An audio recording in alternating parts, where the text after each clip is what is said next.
It goes, recording has begun. Okay. This is a person, everyone, that I could talk to literally for hours. In fact, she started digging into the good stuff and it was too soon. I was like, wait, I have to start recording. This beautiful person, Leslie Van Every, and I have known each other for many, many years. How many years now? Oh my God. Oh, good God. How old is your baby? Decade? I mean, clearly at least a decade. Yeah.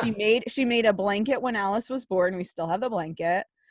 But we worked together at CBS many moons ago on Chow, which was a food website. And Leslie was important PR lady at that time. She's had many lives and many jobs. As you know, all of us, right? I mean, all of us who are like in our 40s in Silicon Valley, this is our world.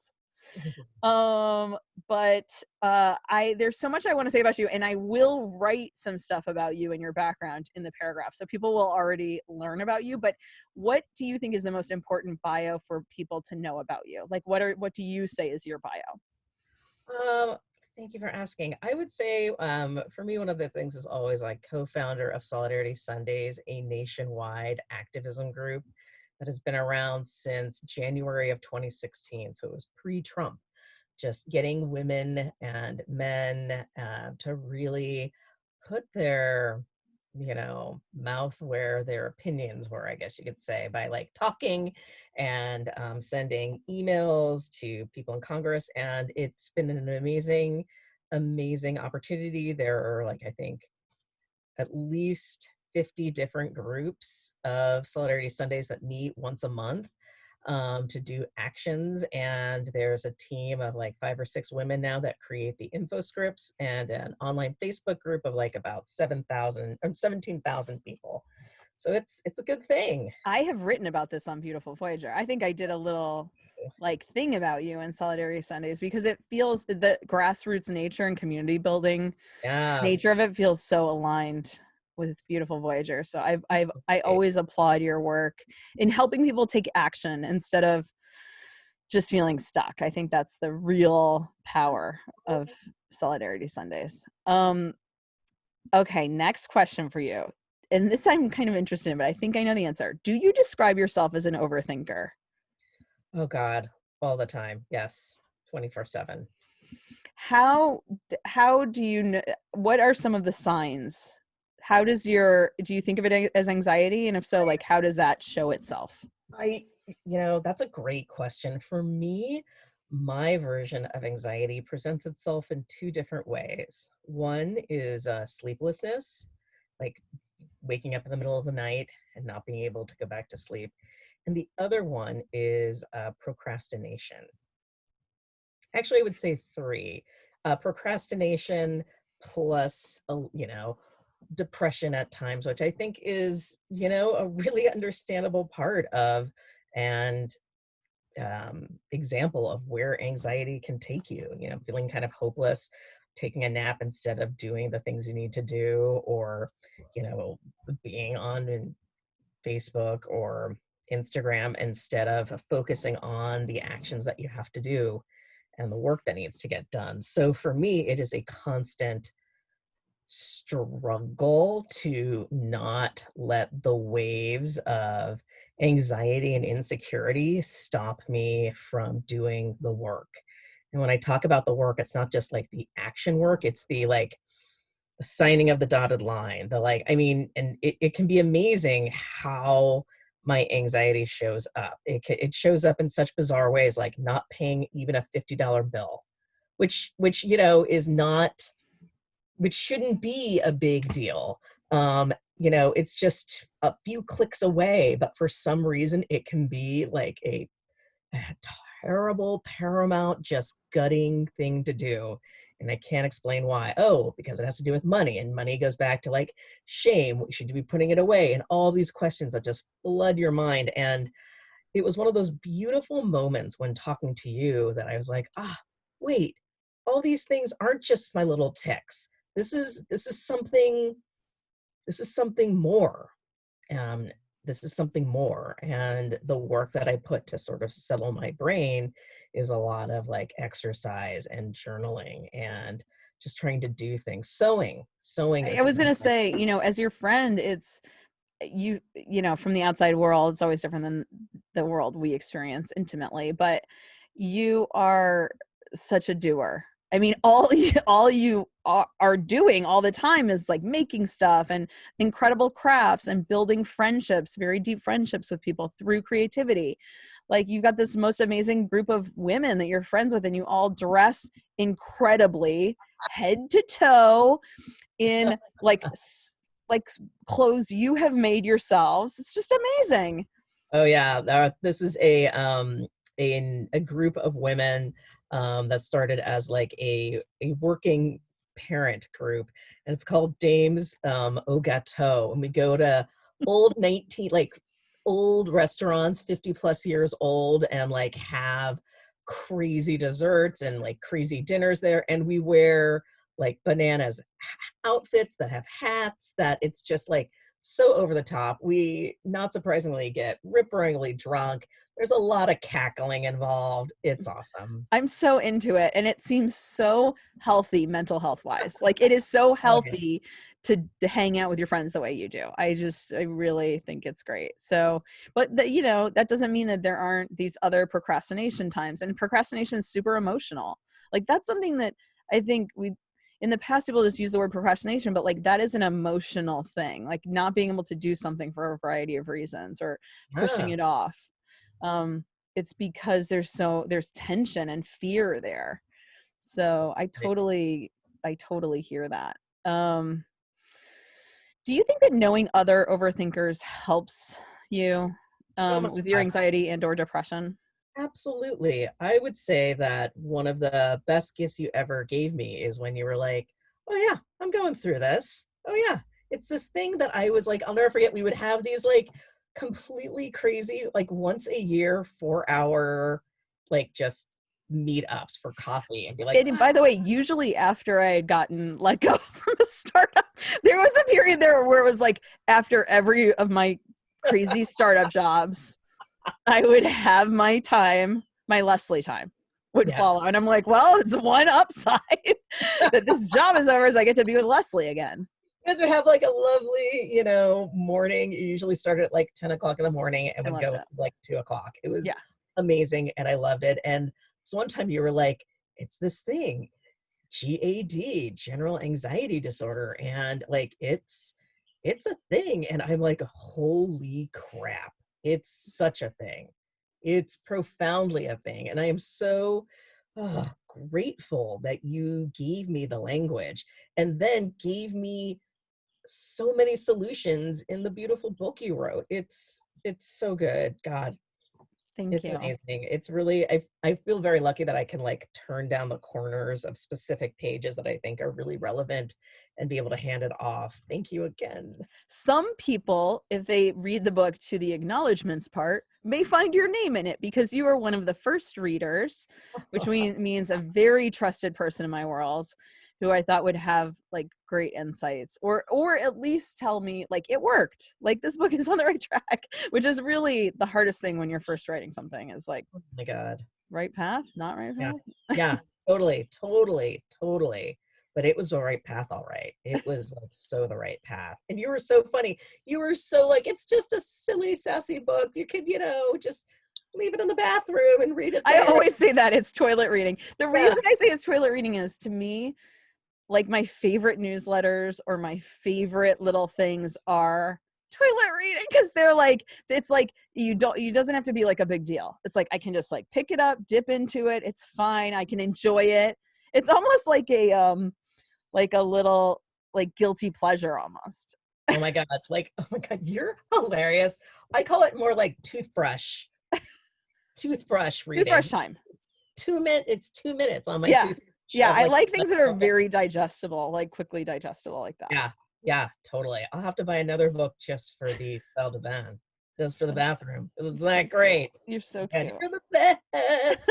Oh my God, I love it. I feel my next question for you is It's like very obvious to me, but in what way do you try to be a lighthouse for other people?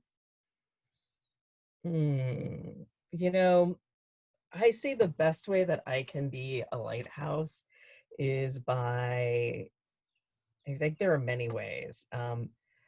I personally think being an active listener is one of the best things I've ever learned in my life.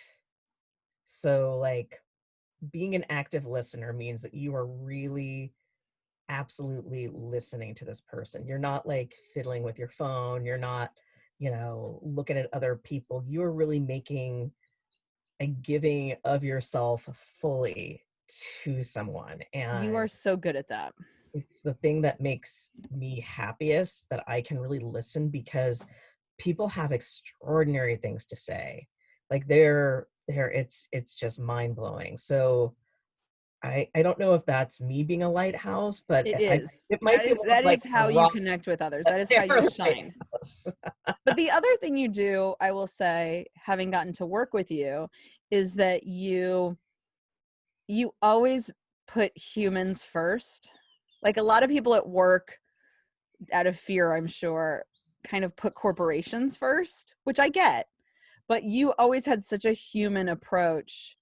And it was like, okay, we're connecting as people, and then we're doing this work. It was never, you didn't have that tension that a lot of people have where their work is who they are. Right. Right. Yeah. I mean, it's the humans that make work interesting.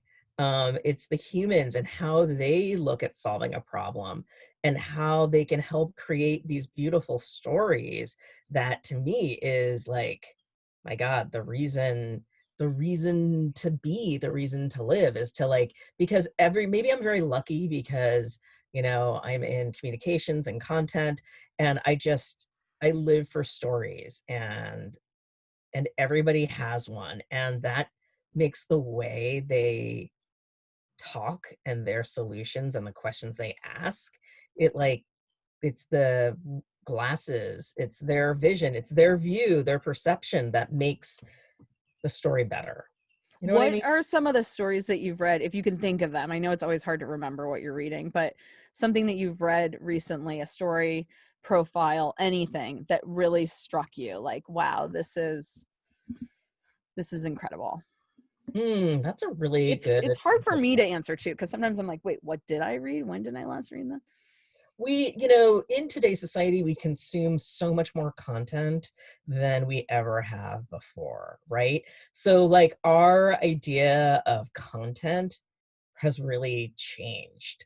Um, really, really changed. Like, I think, because of the way people read so much on social media and so many more newspapers, and we have access to so much more because of that, that every now and then you will still get like an extraordinary story. And these stories are long, long versions of, there's a name for it, like long journalism. It's Mm-hmm. these are not like the sound bite things that you would read. These longer pieces of journalism that are New so Yorker, kind of New Yorker style. the New Yorker, the Wall Street Journal, Newsweek used to do it beautifully as well. Those type of pieces are so essential. I would say there was a story written in the New York Times by Danielle something. I'm so embarrassed that I can't remember it, but it was not all like, you want a Civil War monument? My body Oh, I is remember that. That was recent, right? Like last week or a couple weeks very ago? Yeah, yeah. recent. That was very recent. And for me personally, as a person, who looks so white, but is actually, has the heritage, of an enslaved people, Black as well as Native American, but I don't have a single white person in my ancestry that I've been able to find. This really struck me in such a way. And it was something that, like, it was a story that you usually don't see.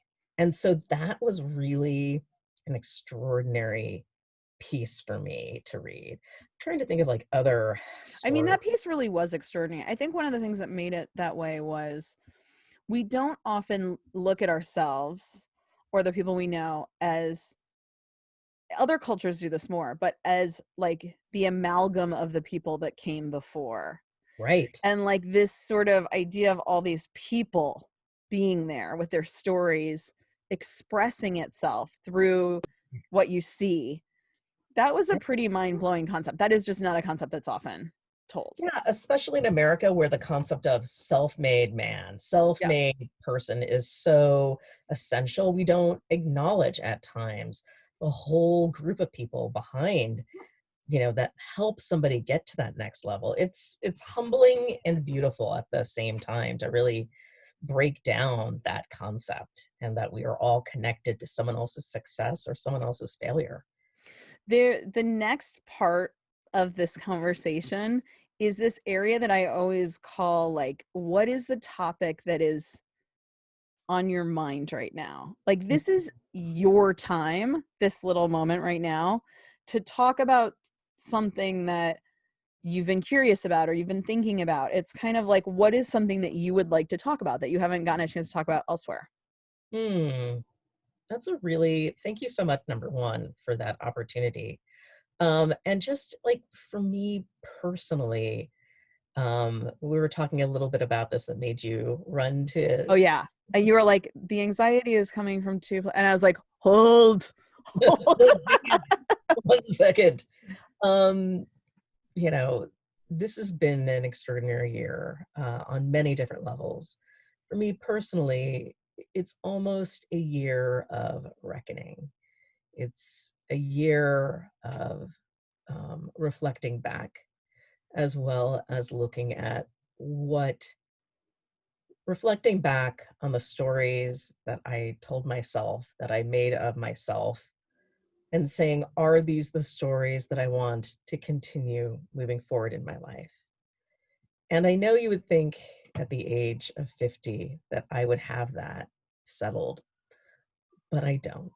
And it is beautifully, as I said before, humbling and extremely amazing that at any age one can find their next level. One can reach for the extraordinary when one never thought one could.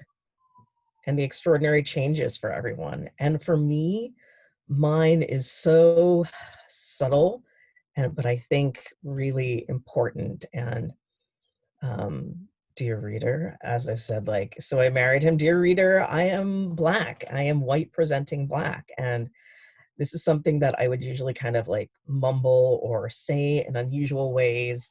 Like my father was the first Black journalist full time at Newsweek, which is a lot easier for people to say like, oh, what is okay?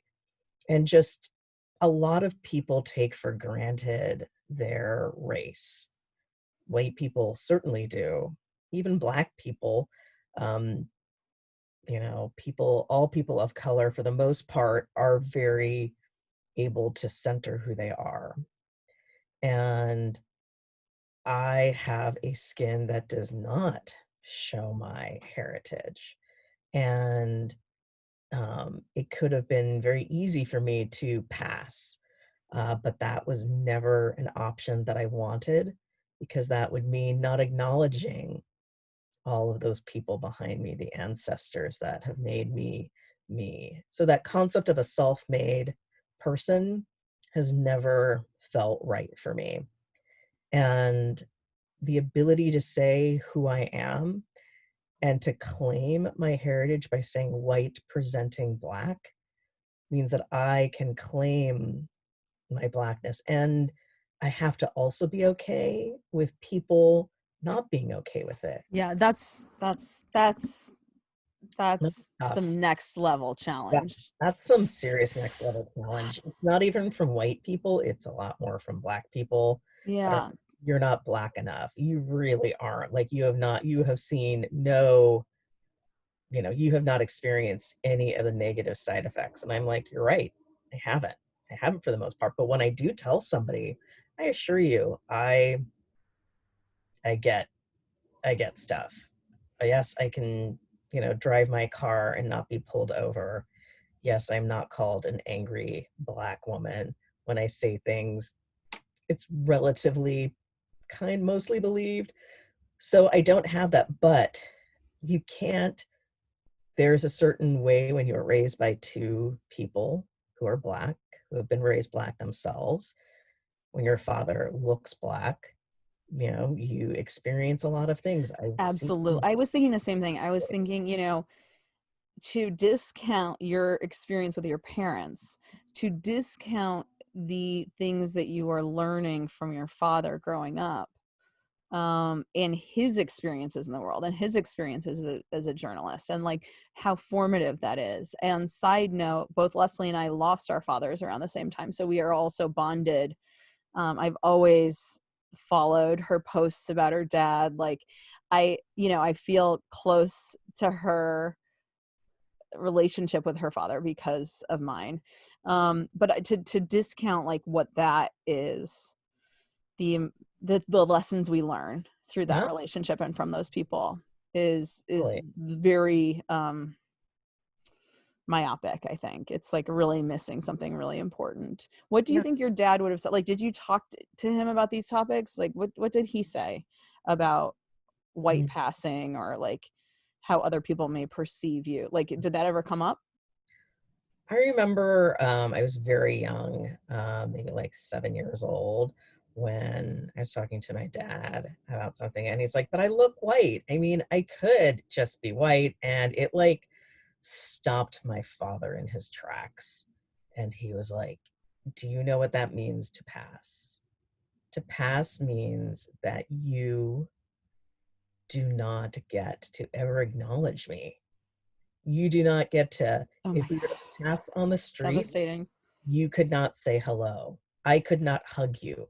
I could not touch you. I could not be with you because that would not be right." And as a journalist, he had to be super aware of Anatole Briard, right? Like Oh, that was like a very yeah, well-known story at that time. totally. It's so funny you should mention that book. You had mentioned it to me, and I was like, "Whoa, I gotta read this." Funny fact, Briard's cousin was a very good friend of my family's. Like they're the cousin's family and my mother's family, very close. I know so much about that family. And they're, you know, Louisiana, and they were Black. They had kids that were as light as me and were still Black, and they were super smart. But total sidebar. So when I read that book and how she was trying to claim pieces of Blackness and this feeling And by that the she, way, this is Bliss Briard, the yes, daughter of Anatole Briard. So Anatole Briard, a famous writer who passed as white his entire career, right? I mean, that was the whole time. yeah, His daughter wrote a book that I worked on many, oh, many, many, many years ago at our court. And and it was about her realization about her father's like family and history. yeah, totally. And how she was like, "Is this the reason why I dance well? Is this, you know, like things that like if you were a person of color, you would just you would just I cringed. Like I'm like, that's not, you Right, can't, you right. are, that is a, oh, that's a stereotype, girl." And No, get it, honey, honey. And it was just so clear to me that that she was raised white, and so deeply raised white, and she will always be white because that is her experience. That is how her parents lived their lives. And I look at that and I'm like, wow, that's, yeah, you're a white girl. And I respect everything about this, but no, you can't speak to that experience. You can't just take a DNA test and say that right. that's it. But Whereas culturally, you were raised Black. yep, exactly. And so I'm sort of the opposite of Bliss Briard for that. And neither of us are, God, what's the name of that woman? The one who, Are you talking about? Are you yes, talking about? I know. yes, I feel like I should know her name immediately. Was the first name Rebecca? Rachel Dolezal. And Thank both you. of us, Thank you. so, but both of us are not Rachel Dolezal No. because that is ridiculous. And no, you can't, you know, quote unquote, code switch Right. that Right. one bit. So, I mean, there's a lot. And Yeah, she did not go to Jack and Jill. She did not, have to deal with the concept of good hair or the paper bag test or, a ton of other things which are really essential pieces of what the Black experience is in the United States. Which, I'm not saying I can claim all of it, but it literally says Negro on my birth certificate. So I got to claim some of it. It's so complex because your daughter is the peach. I mean, Oh my God. her Yeah. first name is Georgia. Her middle name is Peach. She looks like a peach. She's got like the fairest Oh yeah. complexion. She looks like a little Dutch She doll. looks Dutch. She absolutely looks Dutch. And so I feel like part of the reckoning is like backward looking and forward looking, right? Totally. Totally. And so my experience is, and because my husband is white, Eric is white, I can't say, you have no white heritage in you. No, you have someone you can literally point to who is full on white, and that is fine. And the one thing I can do is always remind her of her heritage. Like, yes, you are white, but your grandfather was Black and he did these things. And it is your job because you have this connection to your grandfather, to your grandmother, to all of these people that you may not even know, but I they know, have I you. know. And our kids are similar ages. We lost our fathers at similar times. And I think there is something especially about wanting your child to feel Yeah. connected to someone Yeah. they never really got to spend much time with, or, got to spend some time as a little kid, but Exactly. that's hard. It is hard. And so all I can do is, try to remind her that like it is her job to use her wonderful white skin to open doors for, you know, Black, Indigenous people of color. Like that's her job. And to always remember that because that's what you do. And that's a wonderful thing to do. I have no doubt that she will open many doors Uh, too. I hope. What I want to get back a little bit to overthinking and anxiety and Yeah. just sort of understand from you how what are some things that work for you? You mentioned exercise. Like, what do you do to help as you're thinking of these topics and you're sort of living in Right. this time of reckoning? Like, what's working? So there are so many things that are working and I feel very lucky, but at the same time, I have to commit to them. And so for me to do like little things, like sometimes I will literally say out loud, as, a woman of color, as a white presenting Black person, and just think about like how and just even just saying it a few times, these concepts, saying it helps me be more grounded in it. Definitely. So for me, Definitely. doing like literal vocal training, if you would, through right, saying this definitely helps. And also talking to friends about this stuff. Like the more I talk to people about it, the more comfortable I become in being, you know, a person who has a lot to give in this space. And just thinking about like how can I make a difference? And Solidarity Sundays was really for me a pivotal piece of it because as we know, I feel like in the past few months we've particularly learned that you cannot and you should not rely on Black people to tell you how to be an anti-racist, and because I have been, the way I look, a lot more, white women will come to me and ask me questions because they find it easier. Um, and I feel like it's my gift to my Black sisters and what have you that I can at least help on these pieces. I can help take It's that also tiring, I uh, imagine. very I tiring. mean, it's Sometimes it's tiring. tiring for me too, to the point where I can't even deal with it. And I've had Yeah. to have other people even talk to people on my behalf because I Yeah. just, some things that are too gutting, but like, but sometimes you just have to like lay in it. And I feel like the thing that sometimes helps me is saying, okay, I'm gonna say 3 things that I'm super grateful for tonight, and 1 thing that I'm gonna let go of.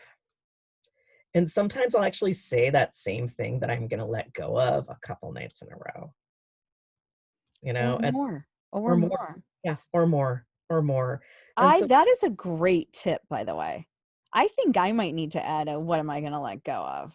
yeah, I'm so grateful for these things, and today I'm gonna let go of body shame. Today I'm gonna let go of just worrying about, you know, The exactly. graying out. Totally, totally, totally. I Yeah. know. So that's one of the ways that I try to, and try to be consistent. And the most important thing I can do is like just forgive myself. I feel like forgiving is like it's so hard. It's so hard to forgive Well, ourselves. it's so easy to form the words. It's so hard to feel them. Yeah, right? It's To so easy to be like, I'm going to forgive myself. right? But Yes. like, what does it really mean? It's like actually the feeling that is the hard part. Absolutely. I feel particularly for a lot of women that have been going through, I should say, just like a lot of really smart, amazing, white women are like, I don't know what to do. I just feel such shame right now during this amazing movement. Or I feel such shame that I can't homeschool my kid the way I want to right now. Or I feel so much shame for like not being able to cook, for not being able to do all this stuff that like we've been told to do. And I feel so much shame for it. I feel shame. I feel less than. And, sometimes I just need to let go of that. I need to forgive myself for letting my child eat frozen pizza for dinner 3 nights in a row. And, Or screen time. I'm always trying to be like, well, there's only so much you can do. yeah, I exactly. think the idea of this storytelling, like white presenting black, like saying it over and over to the point where it loses its charge is Exactly. so interesting. And, there's this podcast, uh, it's about, it's Dax Shepard's podcast partner, Monica Padman, did this dating podcast with her best friend, Jess, who is a man who sleeps with many other men. She never sleeps with anyone, right? They're two very different people going through a dating podcast. And what was interesting about it, the most interesting thing is every episode, they would talk to different people that had advice and thoughts and like gave them challenges to improve the challenges they were having with vulnerability. But what they found was by the end, the things they were so scared to talk about in the beginning, like the first few episodes, they were so scared to say, I was the only Indian girl in my class and that made me behave this way. She was so nervous to say that. But by the end, she's like, I'm sick of my story now. Like I've said my story so many times that now it's just lost its charge. And I keep thinking, like, that does seem like a path forward somehow on something Yeah. to like keep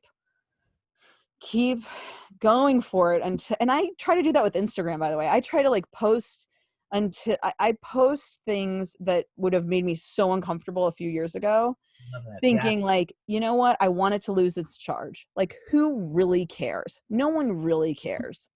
Like if I have a double chin in this, who cares? This I'm not going to worry about. I'm doing this. I love this. I think that is so important. And especially with Instagram, like I think we take it all so seriously. Like if you do something this way on social media, it's going to be like, ugh, You're right. just have to like throw it out there. Like, Because people forget really fast, by the way, oh too. yeah, Like they it's completely just like forget fast. people are more concerned with themselves. They forget really fast, and they'll take the story that you give them on face value.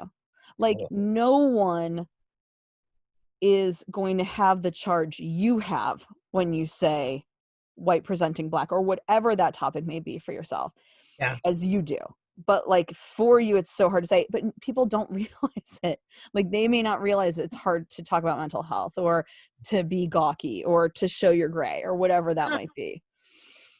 Oh my god, it's 3:54. Jesus. We did not have enough time. Totally Okay, did my not. last question for you is, what is your latest win? Like what's something that happened that like just made you really happy recently? I made this shirt. I was thinking that shirt. How freaking cute is that?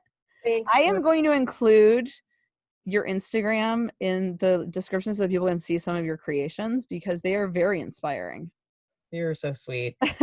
I gotta say, like, yeah, everybody. I'll also say the thing I'm really proud of, this shirt and this amazing recipe hack I did on a classic New York Times plum torte recipe that is super popular right now. And my apricot tree is completely going bananas, or it's going apricots because they're everywhere. And I made an apricot almond torte and turned out half the, what is it, flour for almond flour, and I'm really happy with that. So you switched out the plums for apricots and you switched out some of the flour. Yep. And that was it. That was the And change. yep. And This is a very Chow conversation of us. Full it is circle. right. Full on. Full on. Okay, I'm going to turn off the recording, but I'm not leaving you yet. Okay, good. Okay. So how do I do it? I'm still learning. Stop recording.